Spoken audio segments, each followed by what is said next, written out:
Hi, pipe smokers. Yeah, this is Paul Gilson, the Paul Gilson YouTube channel, and I'm Paul Gilson, aka Paul the Pipe Guy. It's currently 6 p.m.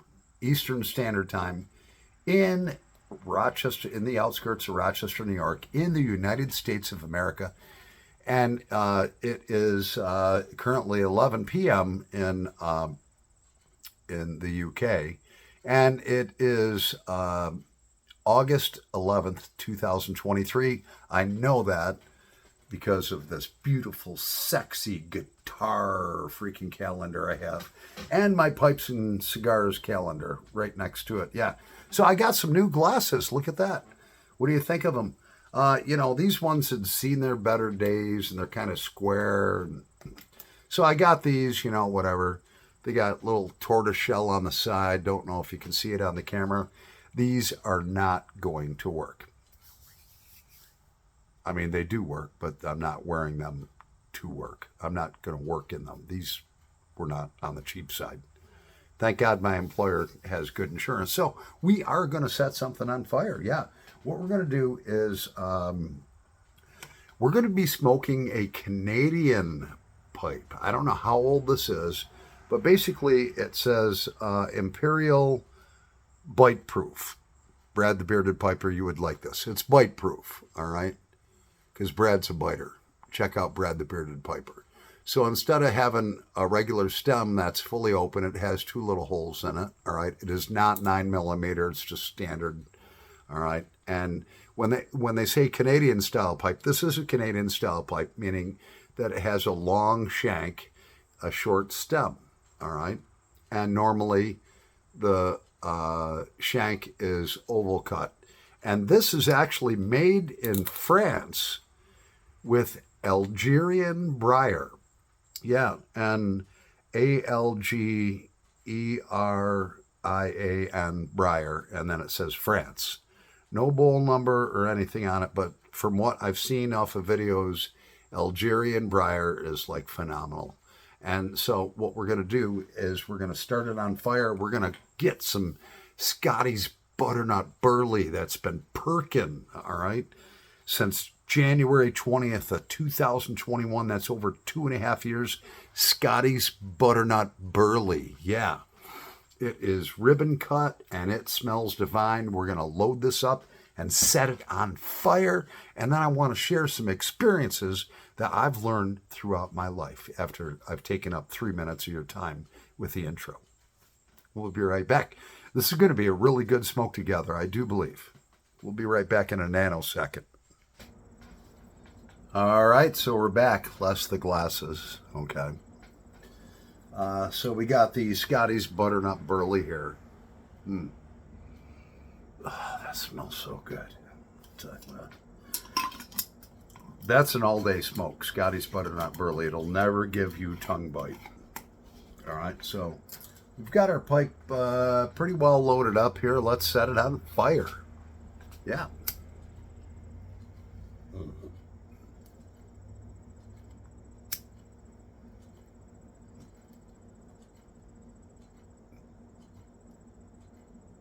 My personal preference is a Bic lighter. Although, I've got a Zippo collection. Never use a torch on a pipe. You can use a torch on a cigar, but if you use the torch type of butane pipes that, I guess they use them for crack pipes or whatever too. I don't know. I don't know anything about that. That's a soft flame. It's a soft butane flame. The Zippo, a lot of people are diehards on those, but I just don't like the taste of the Zippo fluid in my tobacco. I suppose you get used to it, but,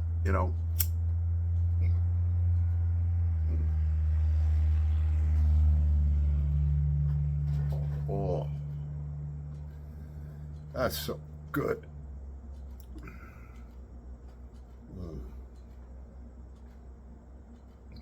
Yep, Brad?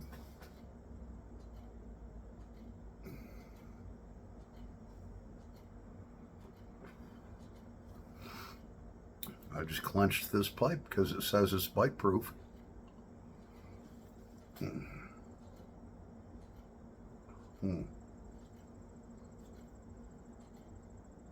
So yeah, over the years, I've learned a couple of hard lessons the hard way. Yeah, well done that.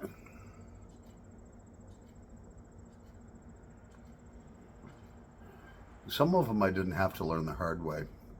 Well, I found in my life,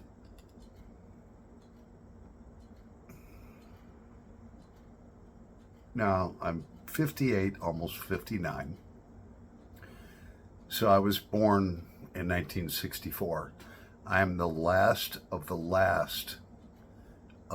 the baby boomer generation, because those of you that were born 1965 and after are not baby boomers, but I am.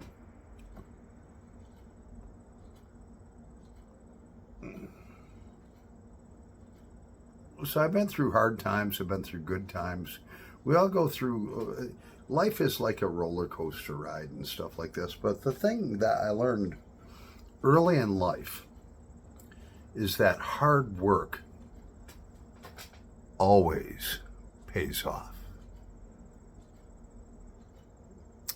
There's nobody that's going to swoop down out of the sky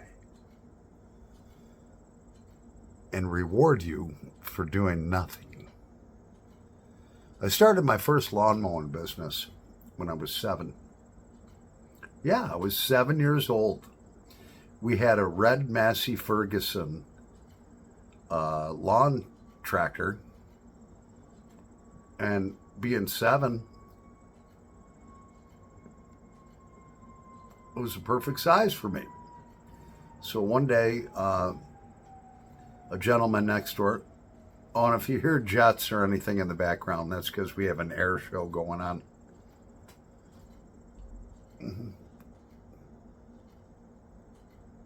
So he comes over and he's like, talks to my dad. He's like, he was retired from General Motors. He's like, hey, do you think your son Paulie can mow my lawn? I'll pay him $4 every time he does it. And this was 1972, which $4 for a 7-year-old kid was good. And he liked it a certain length.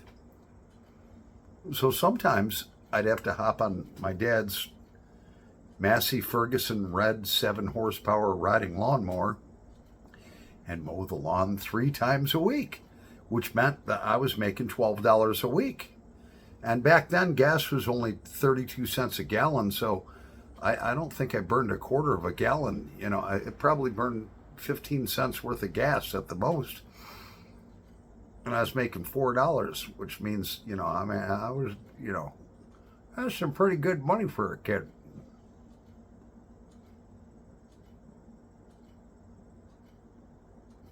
I was taught that if you want it, you work for it.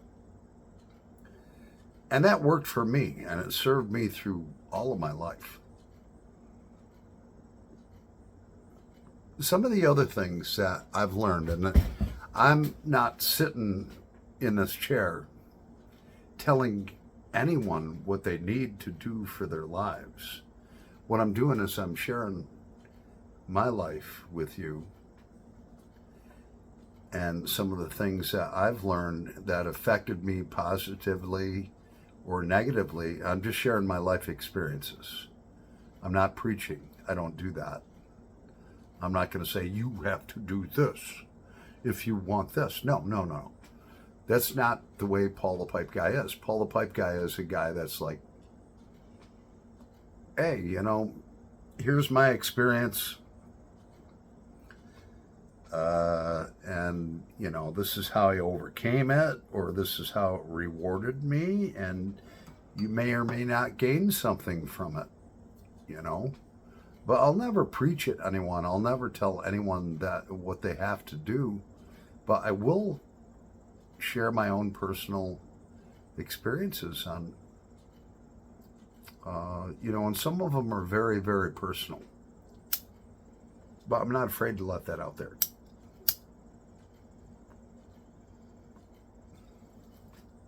Mm. Oh, this is so good. So throughout the years, I learned what I learned in life, for me personally, is to tell the truth. I always felt that I needed to tell the truth. Because, and don't get me wrong, I've lied before. But what I found in life is when you lie about something. I remember being a little kid, I lied about something, and then my parents knew better. Then I was at the kitchen table being cross-examined, and then I had to come up with another lie to cover the first lie, and then that patchwork of lies didn't work, and all of a sudden, I got called out. And look, basically, they didn't say it in these terms, but my parents were like, this is all bullshit. Tell us the truth. Now, in my family growing up, and my parents, I thank my parents so much for the things that they instilled in me. If I screwed up, all right, or I made a mistake, or I did something like blow the mailbox up or something, well, we won't go there. I was just a kid. And they said, did you do this? Or they would ask me what happened. It was far better to tell the truth and take the punishment versus trying to lie and all of this stuff. Because here's the thing about lies, or the things about that I've discovered about not telling the truth. When you do not tell the truth, it might get you by over that hump, but then down the road, it always comes back. And then you have to remember the lie that you told, the story that you made up. And a lie, you can't ever totally remember it. There are some pathological liars that are real good liars.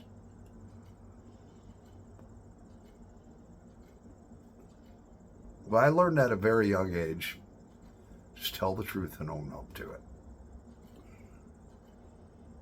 You might get punished, but it's not going to be as bad as if you tried to pull the wool over your parents' eyes. And that has served me well. The other thing that I learned throughout my life at different stages, and it was kind of one of them things that progressed as I got older. When I was in my teens, I would make excuses on why something didn't get done, or I would make an excuse on why something happened, or I would make an excuse on why things didn't turn out right. Excuses are bullshit.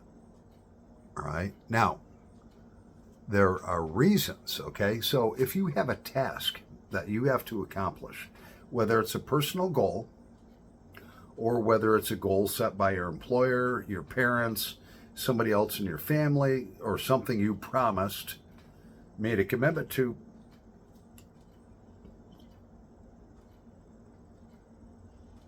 and you don't fulfill that commitment or what is expected of you, there's either excuses, which excuses, as I've learned more and more and more and more as I've gotten older, excuses are bullshit.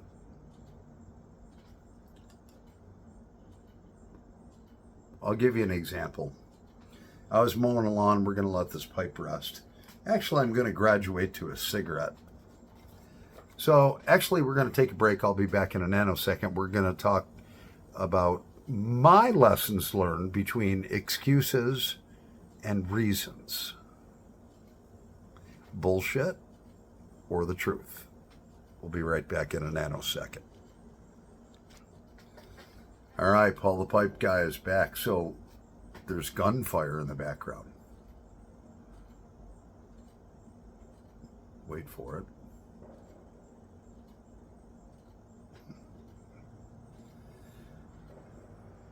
I don't know if you can hear that on the camera, but I don't live in the city. I live in the country, in upstate New York. It's cow country around here, all right? So it's not shots going off in the city. I know the person that's firing that firearm over there, exercising their Second Amendment rights. They're totally sober, not stoned, not high, not drunk. They're out there target shooting on their own property, complying with the law. So it's not uncommon to hear gunfire all the time out in the country. And you know who it is, because all of us neighbors out in the country, we all know each other. Now, if you were in the city of Rochester and you heard that, that would be a problem, because it's illegal to discharge a firearm in the city of Rochester. But let's get back on point to what we were talking about. The difference between excuses and reasons, all right? Okay, now, I remember being a kid, all right? And the younger generation, you may or may not understand this, but we actually had books that we carried to school, all right? We had books. We had different folders with paper inside of them and a number 2 pencil, which most of you won't understand. And we had rotary dial telephones. There were no cell phones. There were ditto machines, not copy machines yet. They were just coming into play with Xerox. So, the teacher would go around in the morning and go to collect last night's homework. Some of the kids didn't have it, and their excuse was because everything was on paper. It wasn't on your stupid computers or your stupid electronic devices or uploaded to whatever. That's all bullshit, in my opinion. I don't know. Maybe it might make sense to your younger generations, but I'm old school. Some of the kids would say, well, my dog ate my homework. I had it done. My dog ate my homework. Which is normally bullshit, a bullshit excuse. They didn't do their homework because they were out playing with their friends and they procrastinated. There was actually one person I saw, and the older generation that's my age would appreciate this, and one person actually came in to class. The teacher's collecting the homework assignments throughout the classroom, and the person actually had their homework, a piece of paper. Okay, that's a piece of paper, all right? Their homework was done. The dog did eat it. So they brought the remnants, not after it was processed through the dog. They didn't pick it out of the dog's poop in the yard, but they brought the remnants and said, my dog ate homework. And the teacher would be like, and there was maybe 3/4 of it there with some drool still on it or whatever. Now that is a reason, all right? It's not an excuse. Let's look at the difference again, okay? You didn't do your homework, all right? You didn't do your job. You made an excuse. Your dog ate your homework. You have no evidence. It's all bullshit, and the teacher knows it. So you get an F. The person that told the truth and actually brought in this gnawed up piece of paper, teachers would read what they could make out and be like, A+ for effort. Okay? Whatever you call it, 4.0 now. I don't know. That's the difference between excuses and reasons. Now, like at the position that I'm in, which I'm not going to discuss because we do work for the military and stuff like that, all right? We have parts that come through, and actually everyone is very hardworking there. Well, most of them are. The ones that aren't don't last. but there's a core group of, there's a lot of good, dedicated people. I'm very proud to be part of the team that I'm on. So let's say if you get 500 parts and you have to do this to it and that to it and that to it, and your supervisor's like, all right, what's your count today? Well, I did 100 of them. So, all right, now the next day, all right, you come in, and let's say maybe the parts have a little too much weld on them. You got to do extra work to them, all right? Or the other side of the coin, you don't feel like working hard that day, so you screw off, make 15 trips to the bathroom, go around, talk to your buddies around the shop, and then the next day the boss is like, how many parts did you do? Oh, I didn't do 100, I only did 50. Well, why is that? You can come up with an excuse and try to make something up and lie about it why you didn't perform your job. Or you can come up with reasons. Well, I only did 50 today because there was extra weld, and you can show them evidence that had to be ground off in order to meet the customer specifications, and that took extra time. And what we want to do is we want to put out a good product on time, something that I would want to buy, something that is free of defects. And so sometimes things will take you extra time because maybe somebody else overdid their job before and you got to correct it. Now, that's another difference between reasons and excuses. Reason, yeah, there was extra weld on it or this or that, and I had to polish it and do this or grind it. Or excuse, yeah, well, they just took longer because you were screwing off, going to the candy machine 5 times a day, going to the bathroom just to sit on the toilet and read your cell phone. I don't do that stuff, all right? I go in there, I give them 100%.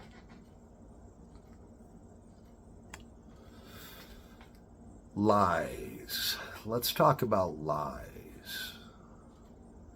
I remember one time as a 9th grader, we were having a fundraiser, and so we had these boxes of candy bars.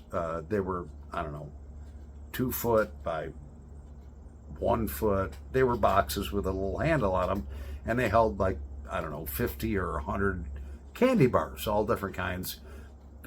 Chocolate with caramel in them, almonds and chocolate, all the different kinds of candy bars. The fundraiser candy bars. So what we were doing is we were trying to raise money for the school sports teams, and being an athlete in high school, I was doing that, but I had a terrible sweet tooth, so I couldn't help myself.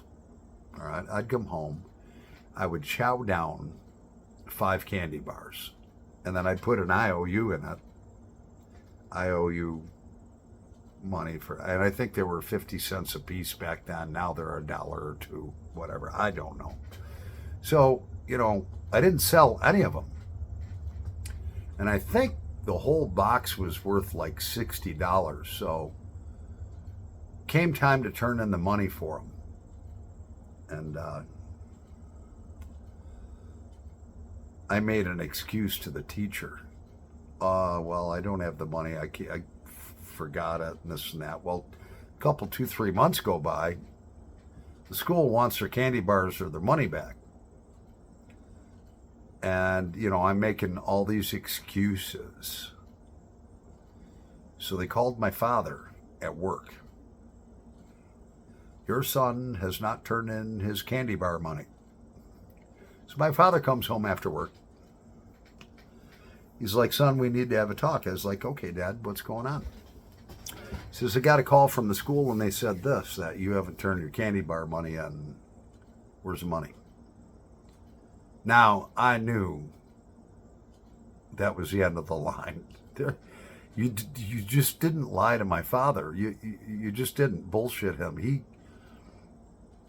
He just knew, because he had probably pulled all that shit when he was my age. So I took out the empty box and I opened it up, and it had like 50 IOUs in it. All right.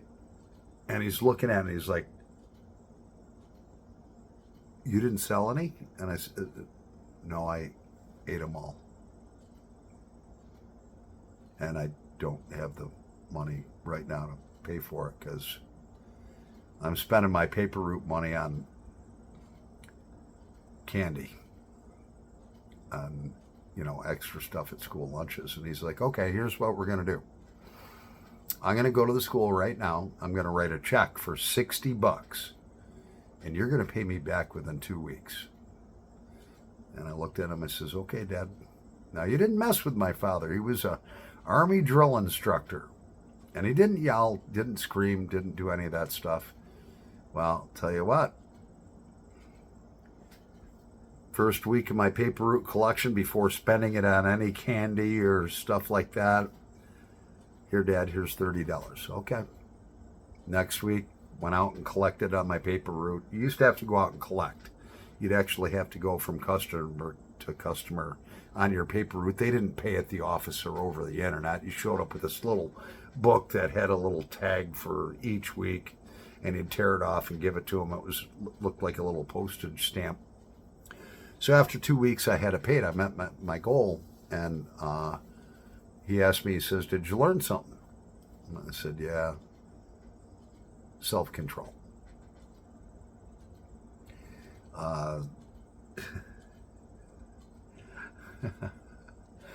I gotta pause this video. I'll be right back in a nanosecond because I had something else I wanted to share, but I forgot. Alrighty, told you we'd be back in a nanosecond.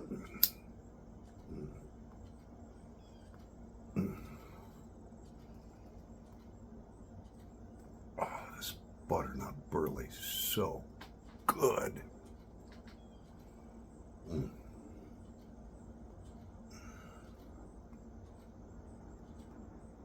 So, it's better to accept responsibility, I've learned, than to try to lie or make excuses. I got two things on fire. I remember, and we're gonna end the video soon. I remember I was a guitar player. I was probably about 14 years old. And my father had, now you younger kids wouldn't understand this. My dad had an Advent, it was made by Advent. No, it was Panasonic. It was a Panasonic rack system, a stereo system. So it had the turntable on the top. It had the receiver down below. No, it was Kenwood, which was like top of the line. All right. So, you could play your vinyl on top. Then the receiver for the radio was underneath. And then it had a double tape player, which was a cassette player. And then I think one other thing underneath, maybe, I don't know what it was. And then it connected to Advent speakers, which were very top of the line. So this was all top of the line, Kenwood with Advent speakers. And it was my dad's stereo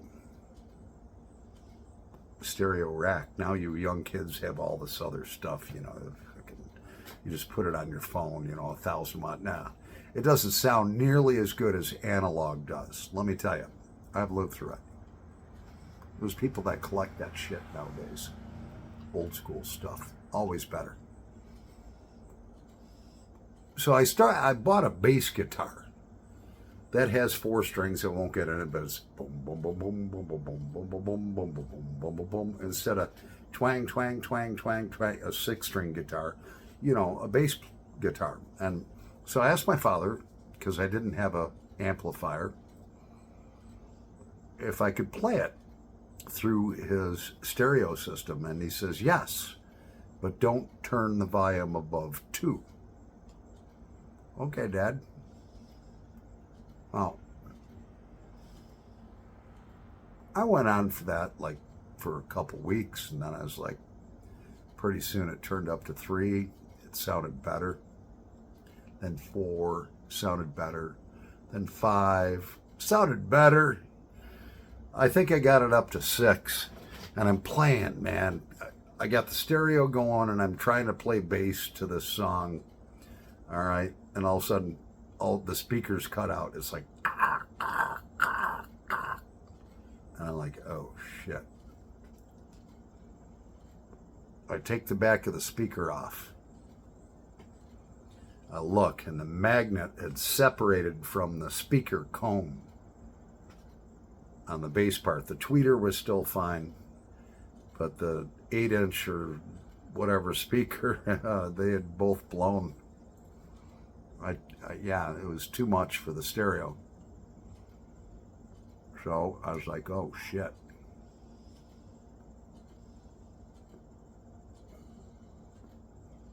My father comes home, dressed in a suit, worked at Xerox. I says, Dad, after you change your clothes, I need to talk to you about something that happened. And he's like, okay. I was like, there was no way that I was not going to say anything and have him go to turn the stereo on and nothing comes out. Because I was the only boy there that played guitar, and he knew I was doing it. So, long story short, changes his clothes out of his suit, comes down. He's like, what's going on, Paul? I said, well, I didn't listen to your instructions, Dad.